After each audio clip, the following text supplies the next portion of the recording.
भारतीय संविधानाचे शिल्पकार डॉक्टर बाबासाहेब आंबेडकर यांच्या महान कार्यामागे त्यांच्या वैयक्तिक आयुष्यातील दोन महत्त्वाच्या व्यक्तींचा मोठा वाटा होता।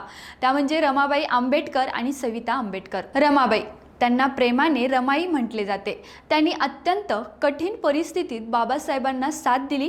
गरिबी, संकट आणि संघर्षाच्या काळात त्यांनी संसार सांभाळत बाबासाहेबांना उच्च शिक्षणासाठी प्रोत्साहित केले। 1935 साली त्यांच्या निधनानंतर बाबासाहेबांच्या आयुष्यात मोठी पोकळी निर्माण झाली।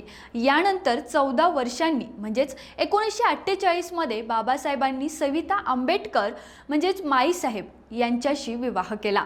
त्या एक डॉक्टर आणि सामाजिक कार्यकर्त्या होत्या। बाबासाहेबांच्या आयुष्याच्या उत्तरार्धात विशेषतः संविधान निर्मिती, हिंदू कोड बिल आणि धर्मांतराच्या काळात त्यांनी त्यांची अत्यंत काळजी घेतली आणि साथ दिली। या दोन्ही महिलांनी आपल्या वेगवेगळ्या काळात बाबासाहेबांच्या जीवनात महत्त्वाची भूमिका बजावली आणि त्यांच्या महान कार्याला बळ दिलं। रोकठोक महाराष्ट्राला सबस्क्राइब करा आणि बेल आयकॉनवर क्लिक करायला विसरू नका।